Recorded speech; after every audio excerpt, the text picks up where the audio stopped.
The following is a special presentation of the PDF Sports Network. Hey, welcome everyone. Welcome to a really exciting night of Original Sports Podcast. This evening, I'm very honored to have our guest tonight. I actually had the fortunate advantage of meeting him at Pirate Fest. My son rode up on him to take a picture, get an autograph, and I slid my business card in his hand, and he was just such a gracious person. Look, if anybody's going to know what's going on in that clubhouse, this guy has his finger on the pulse of the Pittsburgh Pirates. It's a longtime play-by-play guy, Greg Brown. He's been with the Buccos for 31 years. He's seen some good fortune. He's seen some bad fortune happen with this team. But he's going to give us a peek into the 2025 season. He's down at Bradenton right now, enjoying the beautiful weather and watching those young Buccos, I guess, get themselves whipped into shape by Coach Shelton and the other coaches out there, and probably some old Buccos too. So kick back, relax, grab yourself an Iron City, and let's do this thing. National Streaming Sports is brought to you in part by BetUs.com, designed for true fans. NFL odds, Week 1 and futures, college football odds, including Heisman Trophy favorites and playoff odds, NBA odds of division winners and playoffs, Major League Baseball playoff and World Series odds, the National Hockey League Conference playoffs and Stanley Cup odds, and boxing wagers. Betting opportunities include versus the spreads and outright winners, also during the game. Use our link on our website, nessp.info, the Bet Us Opportunities webpage, for a 125% bonus on your first 3 deposits. Must be 21 years old, and remember, bet responsibly. You're going to call anyone that loves you. You're going to ask them if you can use their card to buy concert tickets because your card's maxed out. Okay. If they say yes, you get the tickets. I can't call my parents because they already think I make bad financial decisions. Well, so I think I'll call one of my friends. Okay. I'm a little nervous. I feel tingly. What's your not answer? Giovanna? Yes. I was on SeatGeek earlier and I saw 2 tickets for Olivia Rodrigo at a really good price. So Oh my God. I maxed my credit card out by accident last week. Do you think I could use yours to buy the tickets? Oh my God, yes. Did I what? Yeah, you got the tickets. You got the tickets. I just want tickets. We're going to go to the concert together. Giovanna, I'll call you later. Love you. Thanks for picking up. Oh my God. I'm going to see Olivia Rodrigo. Yes, thank you, SeatGeek. Ladies and gentlemen, boys and girls around the world, it's time to experience the O's on the Original Sports Podcast.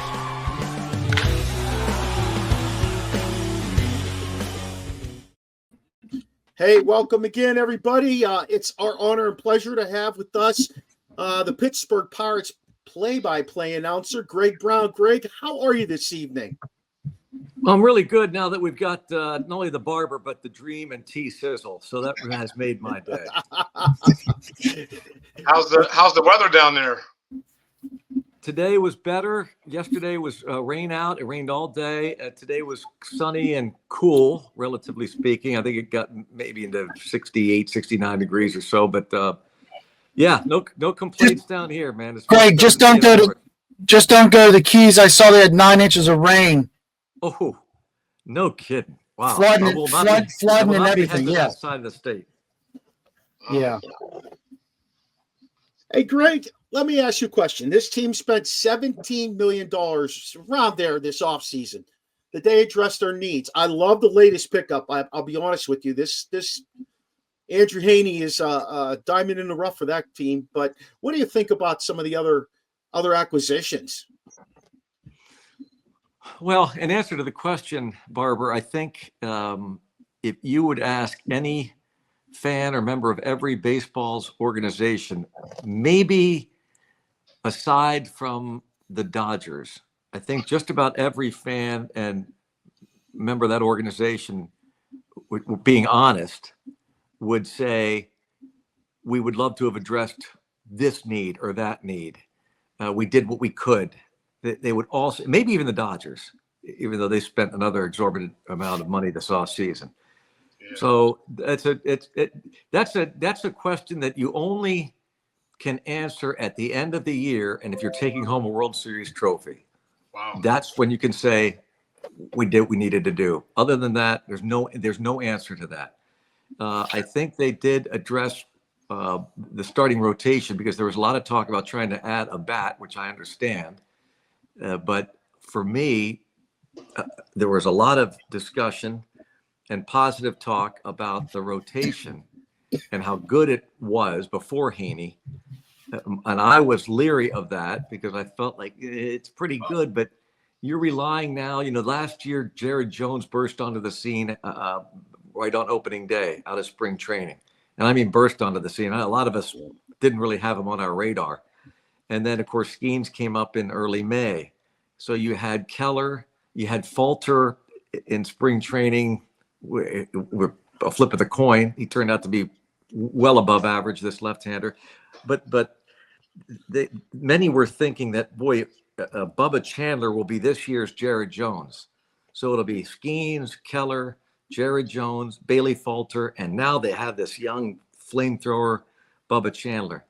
In my mind, I felt like that's not the sign of a really good rotation, strong team, because you don't get that fortunate back-to-back years. I'm not saying that Bubba Chandler won't eventually be a guy like Jones or better, or like Skeens, but right now he's 22 years old.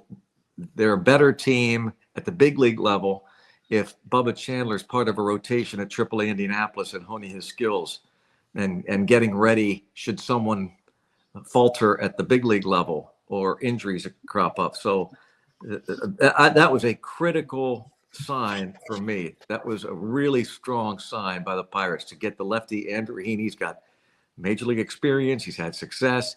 He's a left-hander. And one thing I do like about Ben Cherington, and I think that Neil Huntington addressed it to a degree when he was the GM. He brought in Francisco Liriano, a lefty. But I've always felt like the Pirates never played to that strength of PNC Park from their pitcher standpoint. They kind of dismissed it. They said, I don't care if they're lefty or righty as long as they get guys out. That bunk, that old cliche stuff. No, PNC Park's made for left-handed starting pitching. And Cherington's done a real nice job with that in his 5 going on 6 years. And I think the Heaney sign is a real good one.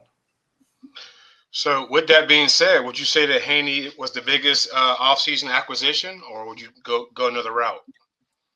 I mean, probably in terms of free agent acquisition, that they really didn't do much. That Caleb Ferguson is an under the radar lefty that I really like.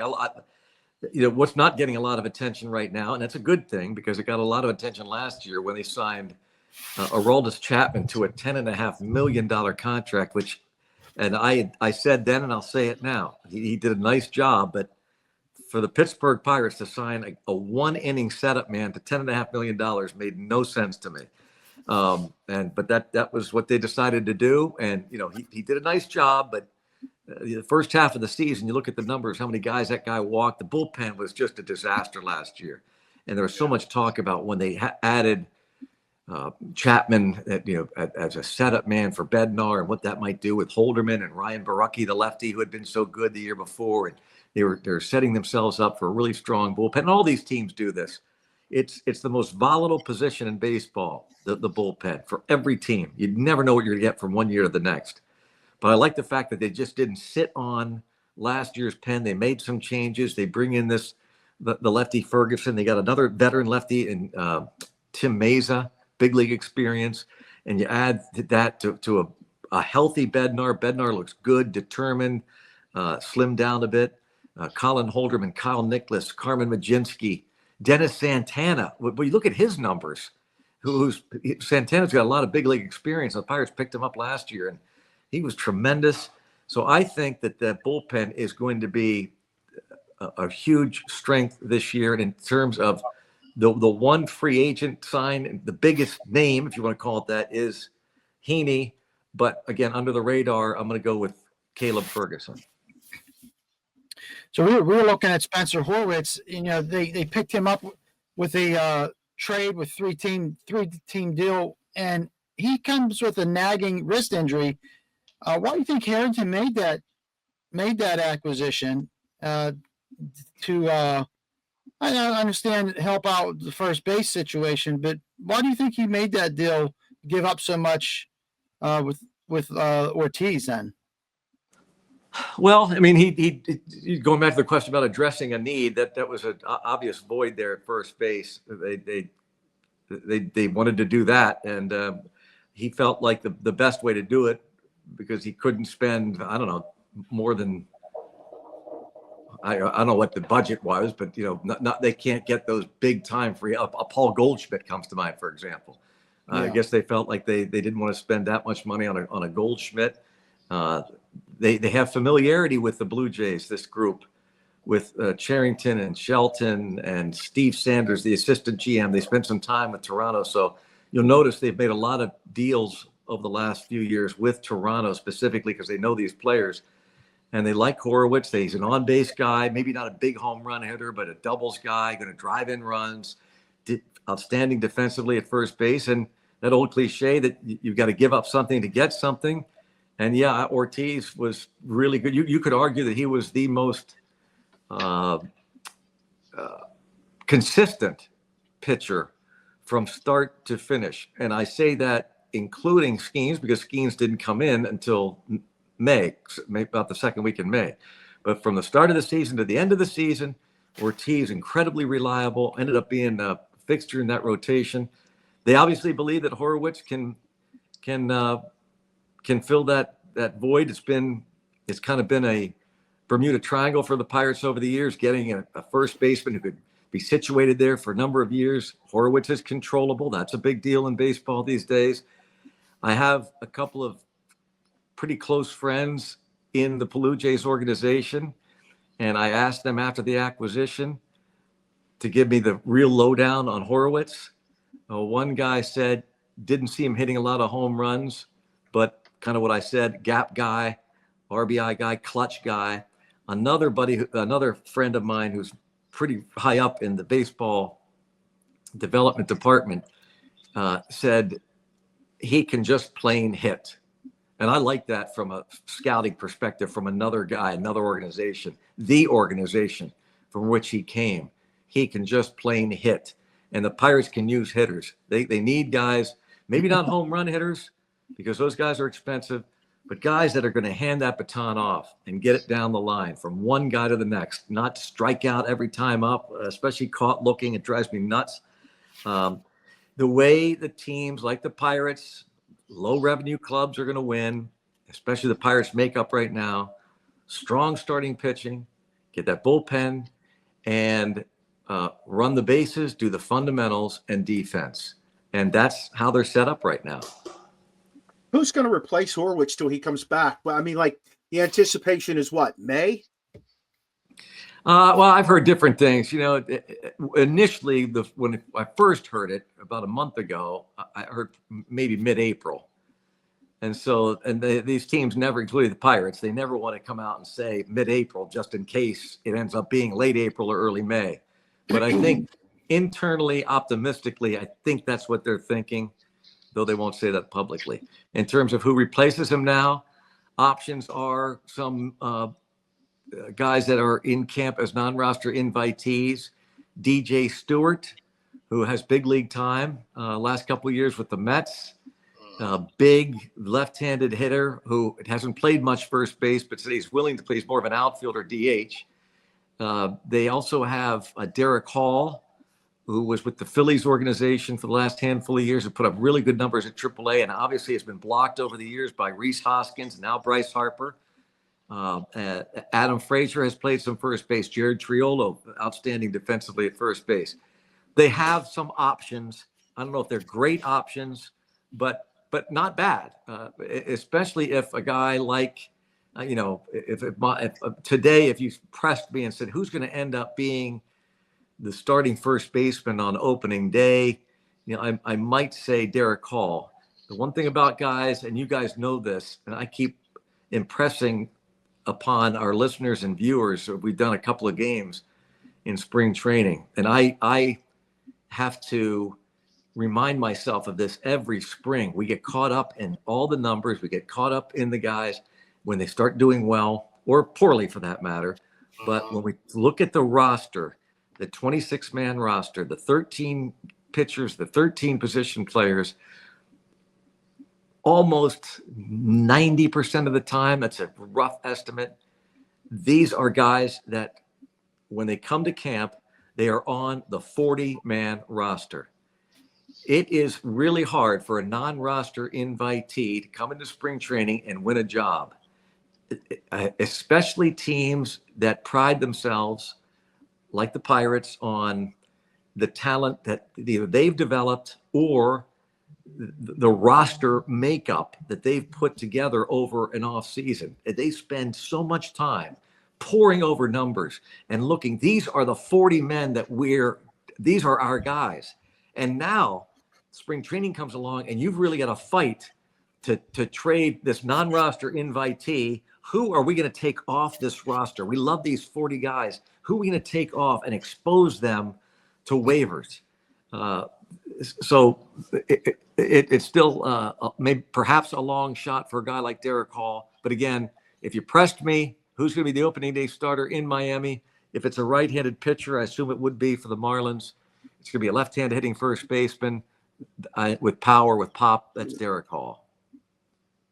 Interesting. Okay. So recently we signed a 37-year-old journeyman. What is that? Tony Pham. Tommy Pham. Tommy Pham. Why? I mean, he has a history, and it's not so favorable. But I mean, what do you think about him? Interesting is a great description for the sign. Much like you might say Adam Frazier, because Frazier's numbers aren't great. One thing that I had heard Frazier's name this winter from somebody who was in the know. They said that they were in discussions with Frazier, and because I've known Adam, from his days with the Pirates, and I love Adam Frazier. But I said to this person, Adam Frazier, what do the Pirates need with Adam Frazier? And he said, since he left the Pirates, he has become very vocal and very much a team leader. When you talk to the people in Baltimore and Kansas City, and it is something that the Pirates have been sorely lacking, leadership. Now, what comes first, leadership or numbers? I'll take the numbers. I'll take a guy that hits 30 homers and drives in 120 runs and does it quietly without being a leader. That's fine with me. But they do need somebody to take charge. Andrew McCutchen's been around a long time. Andrew McCutchen doesn't say anything. He's just quiet. Brian Reynolds, same thing, just quiet. Key Brian Hayes, just quiet. He's been here a handful of years now, quiet. They don't have anyone. Now Paul Skeens, even though was a rookie last year, he watched his P's and Q's. He kind of did the rookie thing where you're seen and not heard. That's old school, but he's very old school. He's an old soul, even though he's only 22 years old. He knew his place, but I think he was doing that just because that's the way it's supposed to be. Now you can see some times over at Pirate City, the minor league complex, and now at the big league complex at the Lecom Park, there are other younger pitchers kind of following him, almost little ducklings. He's the mama duck and little ducklings following him, almost doing the exact same thing he does. It's kind of comical to watch, but he did that this winter. He took some of the young guys and they worked out together. They went to the same workout facility, and he's got an incredible work ethic. So I think Skeens will take care of the pitching side, but they have needed someone to take care of the position players. And now they brought in two vocal leaders. Adam Frazier is one from an infielder standpoint, and now Tommy Pham is the outfielder. And his reputation has preceded him. Dream, you're right. It's not a good one, but one thing you cannot deny about Tommy Pham, I've heard this from everybody, all he cares about, maybe to a fault, which is a good fault for me, is winning. And the Pirates have not had winning at the top of their to-do list for too long. And so if Tommy Pham goes in there and disrupts things and makes things very uncomfortable for people in that clubhouse, for me, I'm fine with it. If it means they're going to win more ball games. I heard Adam Wainwright on a podcast. I don't know if it was this offseason or last, but someone sent it to me after the Pirates signed Tommy Pham. And he went on for about 5 minutes to tell a story that the host asked him about Pham. He said, I'll tell you about Tommy Pham. When we were with the Cardinals, when he was with the Cardinals as a young player, and I think he said in his very first year with St. Louis, he said, we lost a tough game and we're all in the clubhouse and we're hanging around our lockers. It was a bad loss.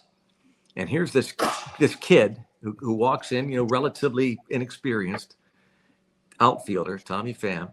And all of a sudden, he closes the clubhouse doors and he starts yelling at these players.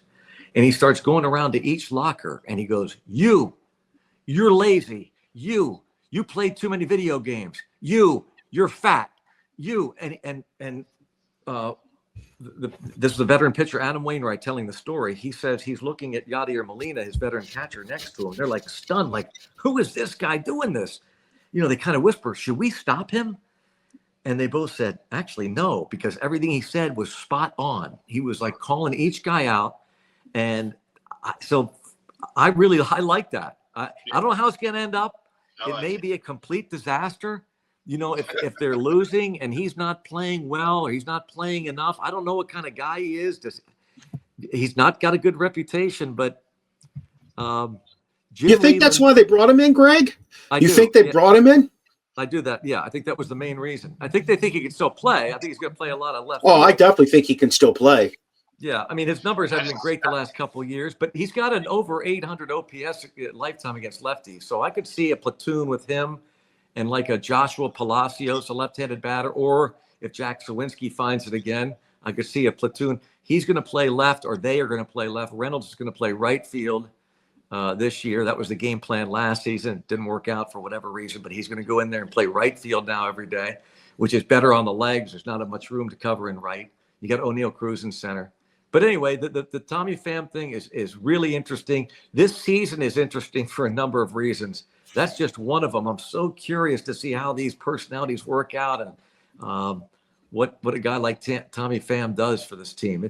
Jim Leland said to me many years ago, I was in the Pirate front office before I became a broadcaster, and I got to know Jim when he was a rookie manager. And after a couple of years, I was talking to him one time. I said, Jim, it would really be neat if we had a bunch of kind of blue collar guys on this team.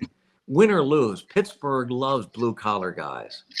And they'll come out to the ballpark if we have 25 men that just are grinders and, again, a work ethic. And he goes, that is blankety blank blank, Greg Brown. That's a bunch of BS. He said, you give me 25 jerks, and he used a different word. Give me 25 jerks who can play, and I'll teach them PR in the offseason. And that's what I'm thinking about with Tommy Pham. I'm thinking about Barry Bonds right there you described. Boy, that's exactly right. Well, you're 100%. He was spot on. That was even before Bonds' arrival, but yeah, that's who he's talking about. Greg, I saw the clip again today. Somebody posted the clip on X of Leland getting into Bonds at spring training several years ago. And I put it in my group on Facebook, my Original Sports Podcast group, because it is a classic. I mean, I love those coaches. That was Cowher. That was Leland. I mean, that's Pittsburgh to me, though. Like that's a Pittsburgh thing. Oh yeah, and he really endeared himself to Pittsburgh. It wasn't intentional. The camera, there happened to be a cameraman for a local TV station that was shooting. It was the only camera. And so it's not like it was, in this day and age, almost anything these guys do in any sport, to be quite honest with you, it's hard to determine whether they're just playing to the cameras or not.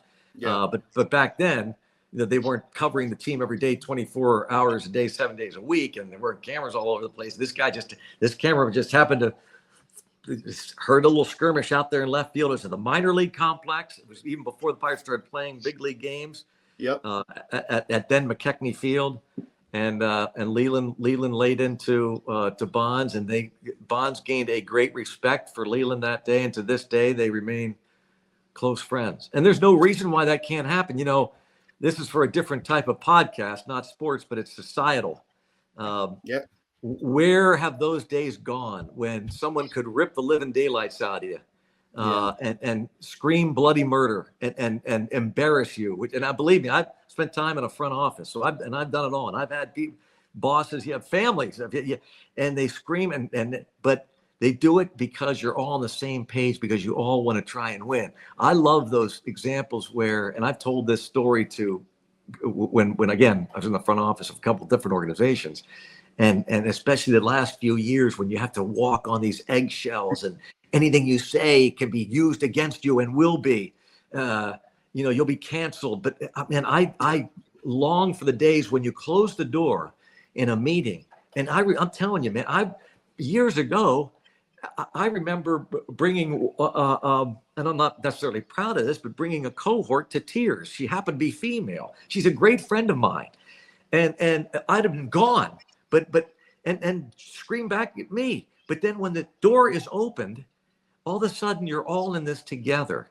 Mm-hmm. It's like family. I'm one of 7 kids, and we scream. We physically punched each other. 6 boys, 1 girl. Believe me, we've had our nose bloodied by our own blood brothers.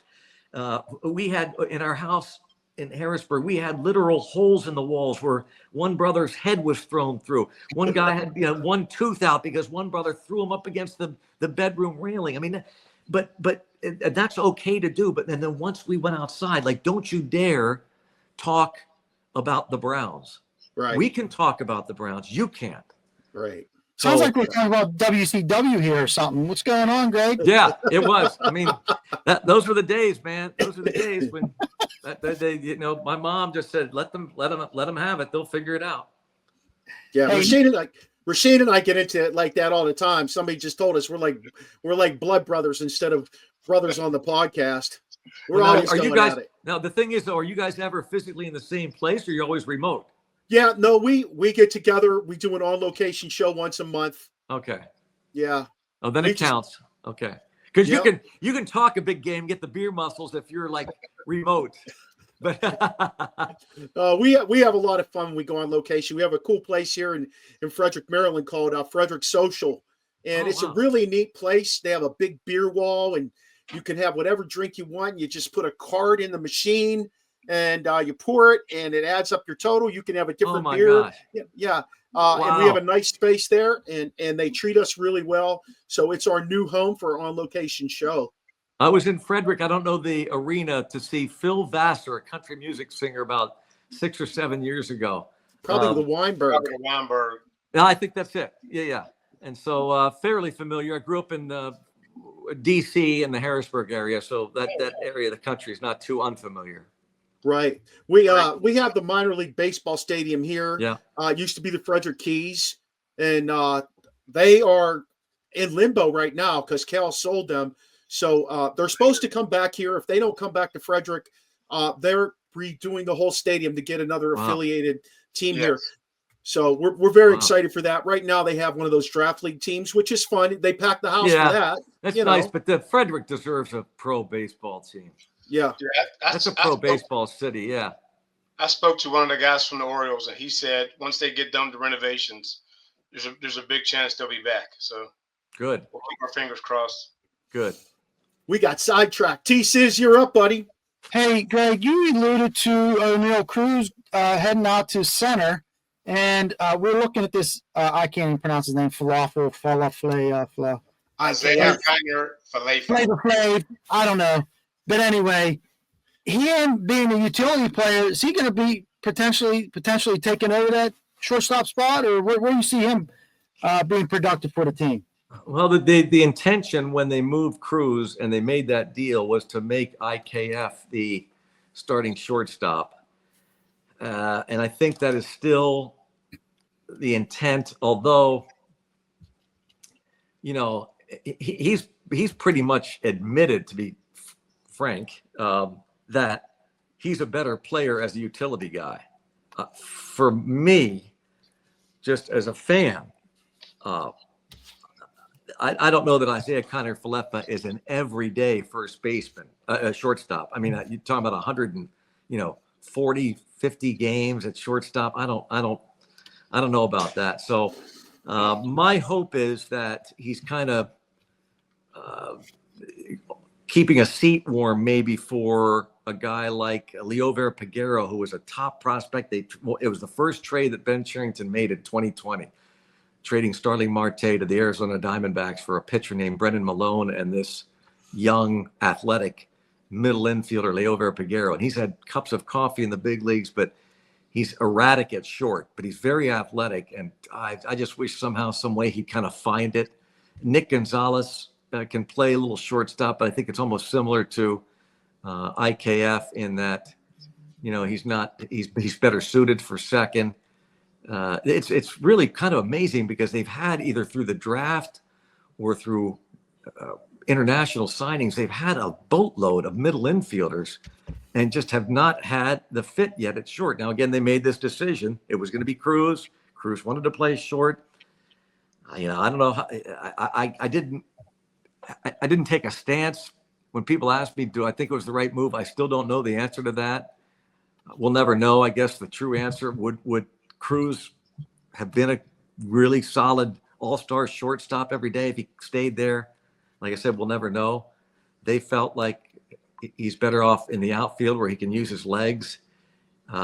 Jim Leland, and most every managers feel this way too, but he said this time and time again, you have got to have in baseball a shortstop that when that routine ground ball is hit, especially late in games, when that ground ball is hit to shortstop, it has to be an out.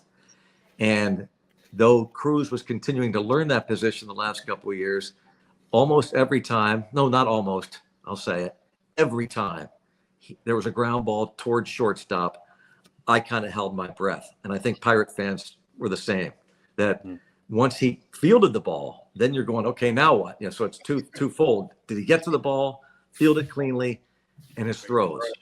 And if I'm feeling that way and fans are feeling that way, they're feeling that way in the dugout and on the field, and you can't have that. So for that matter, that reasoning, I understand the move. Again, I'm just not necessarily sold on Kiner Falefa being your everyday shortstop.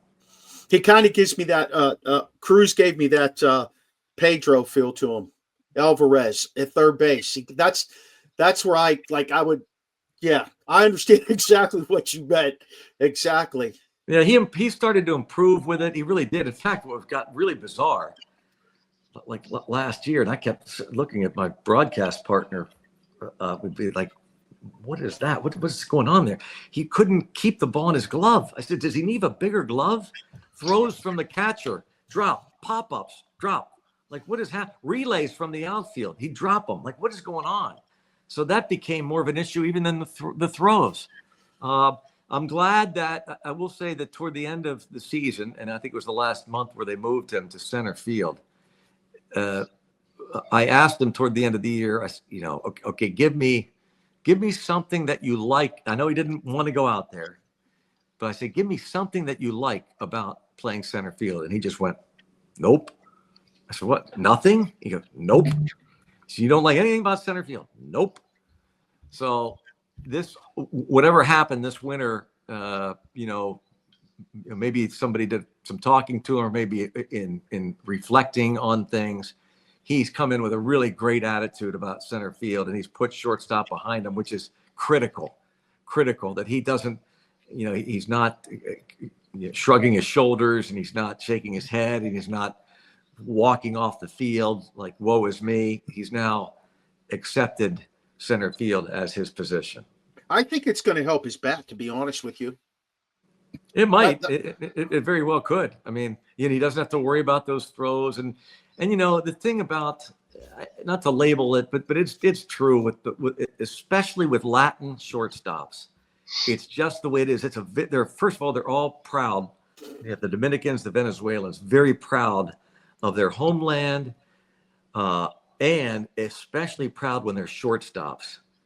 And so when there are others from countries, they want to prove to them and themselves that they are the best. And so I've seen that over the years when he was playing like against Ellie De La Cruz, for example, the Reds. You can almost see this show going on, a sideshow. And I think he got caught up in that. And I think that did affect the bat Because if you make a mistake at short, you gotta forget about it and pick up the bat and play. So now he's less likely to make as many mistakes in center field. And I was really impressed how naturally he seemed to be in center field. He seemed to take to it. I mean, he made some really above average catches that nobody really paid attention to because he did it without breaking stride. His breaks on balls were kind of surprising, like for a guy that never played that position. And of course, he can make up for it with those gallops, those long legs. I think in the end, he's going to probably look back and go, "This was the best thing for me." Will they pay him?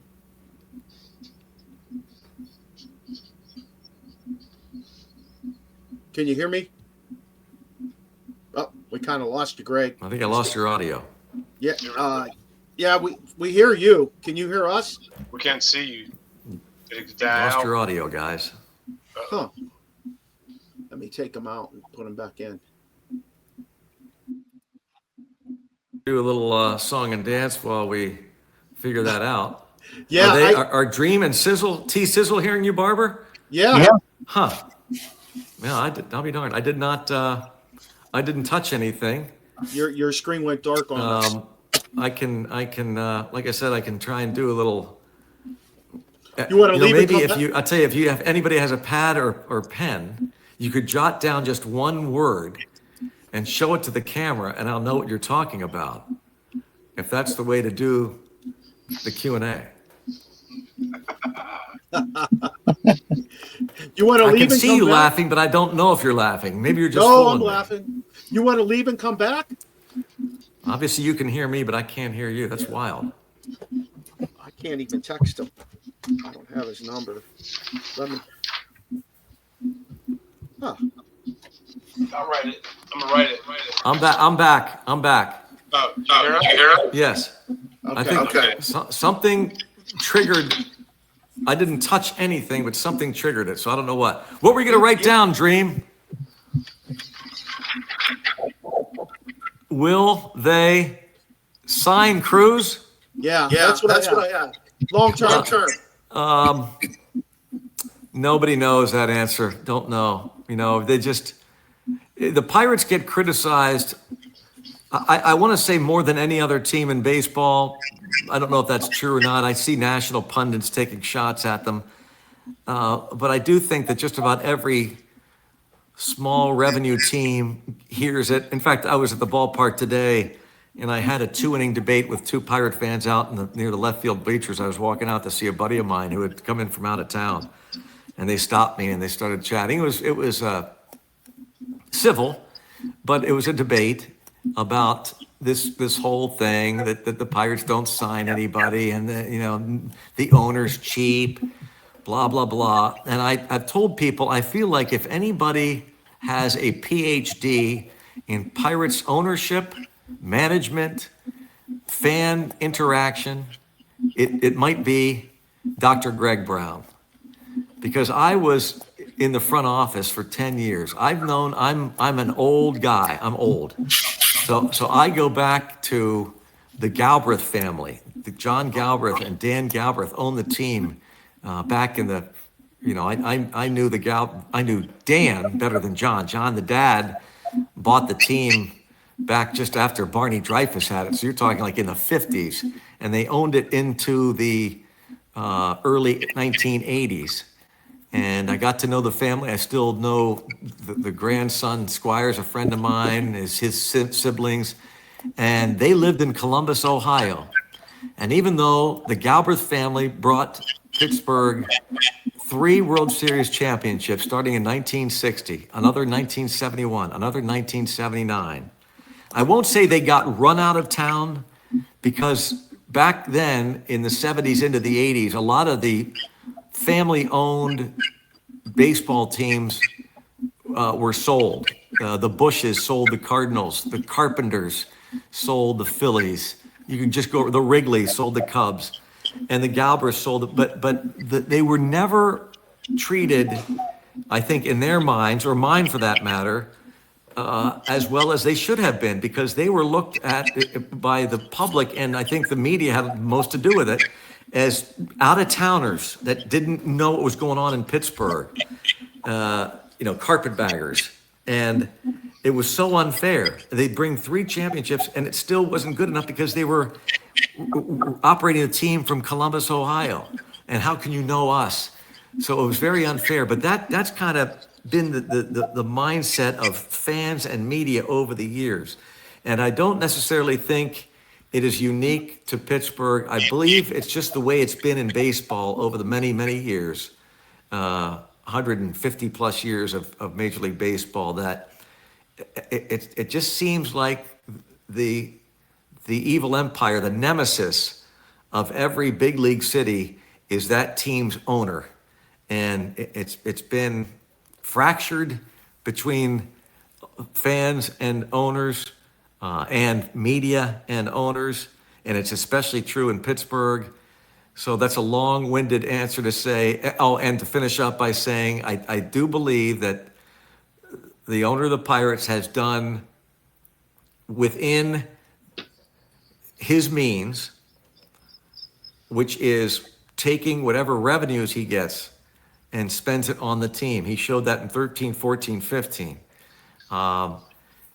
You can criticize him as you could criticize 99% of baseball owners, in that rarely, Steve Cohen from the Mets is a rare example. He and Mike Ilitch of the Tigers, the late Mike Ilitch of the Detroit Tigers, spent money, I guess, out of their own pockets. Cohen, a billionaire, and he's a Mets fan. He's just spending, whatever it takes to win. But that's unique. I count 2 in 40 years. All the other owners, what they do is they take, what revenue they have and they spend it. And so that's what he's done. He's gone out and he has, in the last 2 years, signed long-term contracts with pitcher Mitch Keller, third baseman Ke'Bryan Hayes, outfielder Brian Reynolds. He did it before with Andrew McCutchen when McCutchen was here the first time. He extended him. He's done it on occasion with others. So I don't know whether Cruz will be on that list or not. How about somebody like Jared Jones? Would he sign him again? I think it's possible because he's done it in the past. He's done it with pitching. He's done it with, it's really up to, if you look at how these teams are run, of the Pirates anyway, it would, in this case specifically, it's up to the general manager to go and pitch the owner. Like, we want to extend this 3, 4, 5, 6, 7 years down the road. This is what we want to do. We need a commitment, therefore, from you on this. And then to sell the owner on why this makes sense. Jones, we think he's going to be in the rotation. Now, I'll play devil's advocate with you, Barber. Jones is slightly built for a hard-throwing right-hander. Okay. And so the question when he entered the big leagues last year, and even as he was coming up through the system, can he physically hold up over the years? Physically, because if you look at him, he is a max effort guy. Everything he has, he's thrown at that plate from first pitch to the last of every game. Now, he ended up on the injured list last year. Is that a sign? I don't know. I'm not saying, it could be a one-off, but these are the things that all these guys have to think about. Rumblings when Ke'Bryan Hayes was going to be extended. Early rumblings about a back issue, maybe, but that was dismissed. Well, lo and behold, what's happened over the last couple of years? Back issues. So if you take the owner's side in this case and you wonder, wait a minute, now you asked me, you gave me this big pitch, you told me I wanted this guy, and we're to sign him along. Now he misses all these games because of a back issue. Now, hopefully, knock on wood somewhere, those days are gone for Hayes and he's going to be healthy, because you guys asked the question about the best offseason move. The best offseason move is a healthy, productive Ke'Bryan Hayes. That will be a difference maker. Back to Gold Glove defense, not hitting home runs, but driving in. He has the potential to drive in 75 to 80 runs, gap to gap, 30 doubles, getting on base, driving the ball all over the place. That's Ke'Bryan Hayes' game. So I hope that that's the case the rest of his contract. But you can understand an owner being leery and maybe suspect about, hey, wait a second, what about this, this, and this? That all comes into play when you're talking about extending anybody, and it's not just the Pirates, it's every team, depending on their budgets and how deep their pockets are, they all have to decide. And I'll give you an example of a team, even big market teams, that have to make these decisions. The Pirates got criticized, as they often do, for players either being traded or let go. Rarely, though, do they let the player go to free agency. So they try to get something back.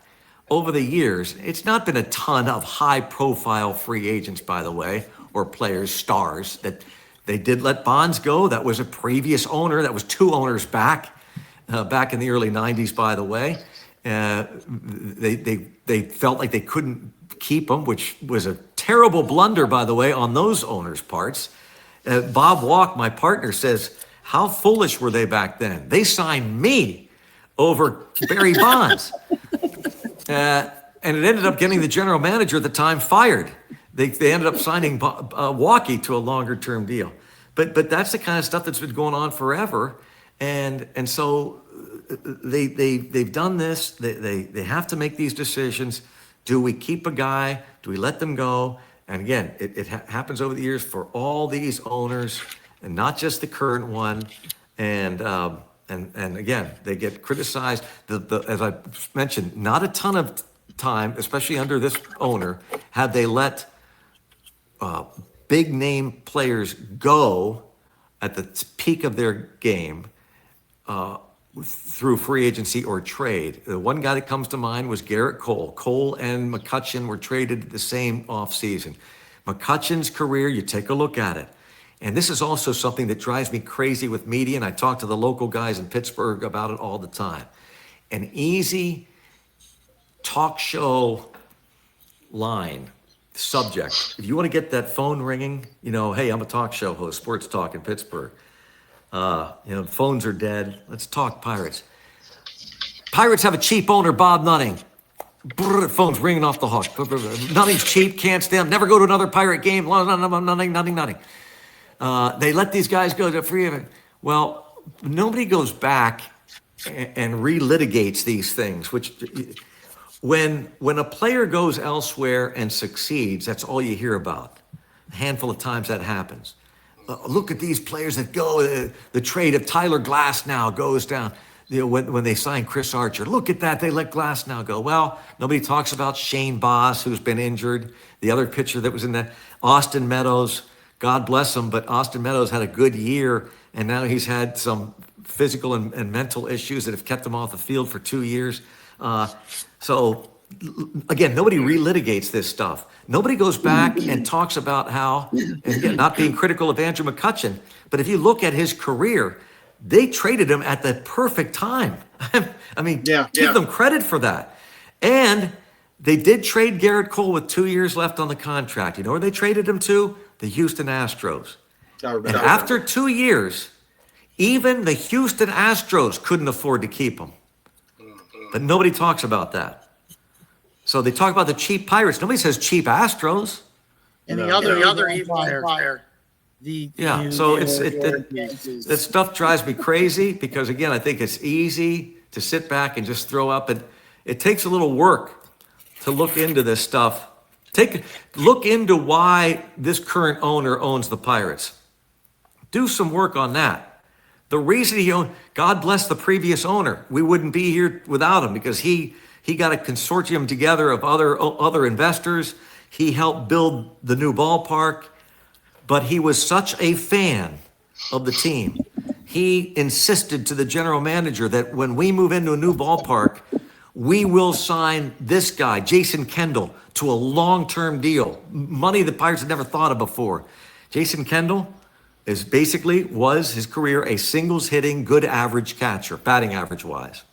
So they spent money there. They spent money on guys like Derek Bell and Pat Mears and money that they didn't really have.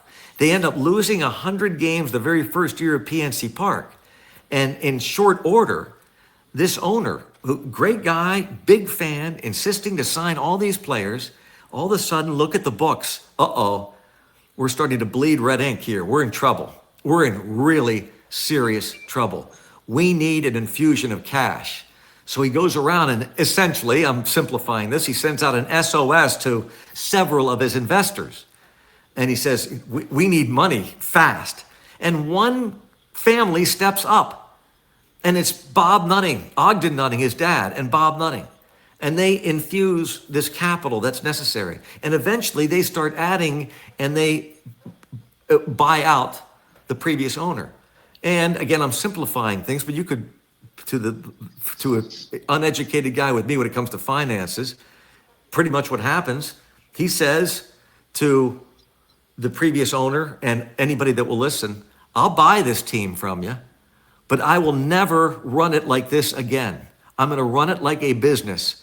I've had successful business in the past, and I don't know anything about baseball, but I know one thing, I'm not going to let this team go under. I'm not going to let this team move to another city because I wasn't smart financially.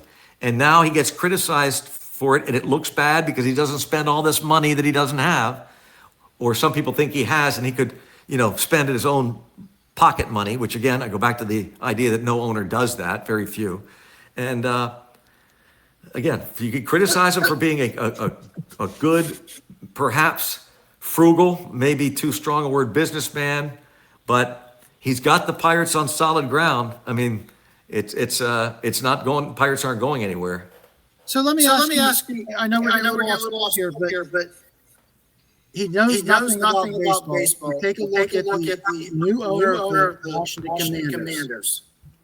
He knows nothing about football. He brings people in to help him win that team, and they did pretty successful this year. Why won't Notting take that step in that process to say, hey, I'm going to bring people in, help me recruit, help me get some players. Let's move this in the right direction. You're talking about blue-collar workers.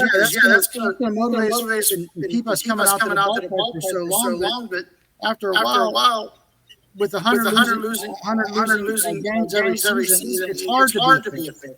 Two things, Sizzle. They've not lost 100 games every season. That's rare. I know. Well, but that's important because I go back to the narrative. I'm serious because what I've said to the owner is it's the drip of misinformation. It might be too strong a word to say lies. I'm not suggesting this is a lie. It's misinformation, information that comes in from all areas, social media, radio stations, TV stations, bloggers, constantly all over the place that have this in the back of people's minds about the cheap Pirates and they're terrible, everything else. So I do think it's important that we point out that 100 losses. They have lost 100 games, but they don't do it every year. They won only 76 games last year. I'm not saying that's enough. It's not enough. It's far from it. But to your point about Snyder and the Commanders, you're 100% right. Now I'll caution, having spent time in the NFL with the Bills and been around pro sports my entire life. Watch about repeat. We'll see what happens next year. Everybody, all the Commander fans are feeling real good about themselves right now, but brace yourselves. I'm not suggesting there's going to be a fall off, but they brought in a new owner, Josh. I understand that, but all of a sudden it's not some magical elixir that all of a sudden it's all going to be well and good for the next handful of years because they got a new owner. It was a good first year. We'll see if they repeat. I'm just saying. But back to the point about bringing in people that are in the know. That's exactly what this owner has done. He doesn't know baseball, so he says, I need people that know baseball. And he relies on them. And that's why when people say he doesn't care about winning, again, it's the drip of misinformation when it comes to the Pittsburgh Pirates. If he doesn't care about winning, I ask Pirate fans this all the time because I hear it all the time on the talk shows, everything else, and fans. All he cares about is money. He could care less if they win. Okay, if all he cares about is money and doesn't care if they win, then answer me this very important question. After the 2019 season, he fires the president, the GM, the manager, and 2 critical people in the scouting and minor league departments, to the tune of about $20 million still left on their contracts, still paying them for 2 and 3 years down the road. If he doesn't care about winning, why would you fire these guys and throw that money away? Hey, Great point. we can say that's better. Greg, do you think we're aligning for a lockout in 2027? Boy, I don't know. I don't know. The rumblings are not good. Reading what Tony Clark says, what about Rob Manfred says, it's been talked about since '94 when the strike hit. But when that happened, when the country was without baseball for 2 months that year, 1994, and no postseason or World Series, I mean, it hurt a nation. There's something very special about the game of baseball. It's a friend that comes along with you every day in the spring and summer and fall. It's a companion. It's something that people rely on. As critical as people have been about the sport, and people take shots at it, it's still a big time revenue sport. It's still incredibly popular around the world. And when that happened, when the strike cost the postseason, the people that ran baseball vowed to never let it happen again. And so we've had some lockouts. The last contract in 2021, the delay of the season, but they restructured it to get all the games in. I don't know. It would probably cost. I don't know if it would cost an entire season, but it would be costly in terms of games if they decide to do it. And I don't know if the owners have it in them. Can they stomach it? I don't know. I just asked that because I see contracts that are over the top with the Dodgers, and then I see some guys that are getting modest contracts that probably should be paid better. And I'm wondering if some of these owners, Bob Nutting being one of them, is forecasting what he's going to see in 2027. Yeah, I don't know. I mean, you've heard some rumblings. These guys are very smart in that they, I think that they make certain that they get fined. I guess this is the reason. They get fined substantially, these small market owners and big market owners for that matter, when they talk about things like we need a lockout, we need a salary cap. You don't hear that from any of them. They're all uniform and not saying anything. And now internally, are the small market teams getting together and saying we've got to do something about it? The problem is I've heard this over and over again, and they never have the gut. Not guts is not right, but they can't stomach it. They don't want.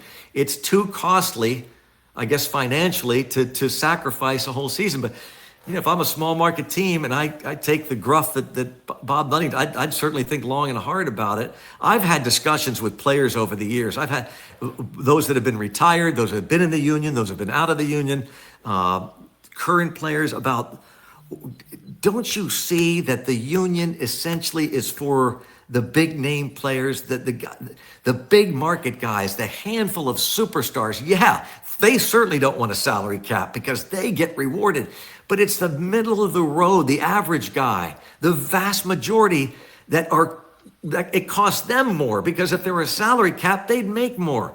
But it just never seems to gain traction. And it's the greatest union in the history of mankind. That's not an exaggeration. If you're a pro-union guy or girl, it is the greatest union in the history of mankind, bar none. And it was born in Pittsburgh because Marvin Miller was an attorney for U.S. Steel in Pittsburgh, and he was the first player representative, the first executive director of the Players Association. He created it, and Pittsburgh, it's so funny because Pittsburgh's like a union town, and they get down on all this stuff. Well, wait a minute, you can have it both ways? Because if you're a union guy, you gotta love the Major League Baseball Players Association. There's nothing like it. It's unbelievable.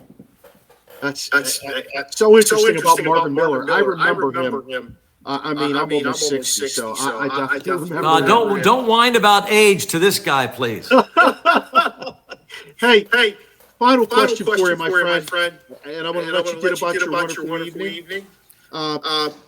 In late September, where are our Pittsburgh Pirates going to be sitting? In late September, they're going to be sitting within striking distance, if not in one of the wild card slots. I don't know what the record will be, but there's too much riding on the line. The bullseye is on the backs of the manager and the GM. They know it. It's too important for that. And I think they'll pull out all the stops. I also think that come late July, just approaching that deadline, they'll be within a handful of games to the point where Ben Cherington knows, I'm going to add, they'll bring guys in, they'll do what they have to do, they'll add to the payroll like they've done previously in 13, 14, 15. They've got permission to do that. They boosted the payroll. And so, I just think, and the other thing too, I've been saying to Pirate fans, Barber, is the luck has to change. They've had some bad luck over the years. And baseball is one of the luckiest sports of all. That's why they play so many of them. They play 162 games to even things out because there's so much luck, the way the ball bounces and things happen. The luck is due to change for the Pirates in addition to everything else. Talent wins out more than anything else, but also I think they need a little luck on their side. Greg, you got me fired up for baseball now. Oh, well, thank goodness. Yeah.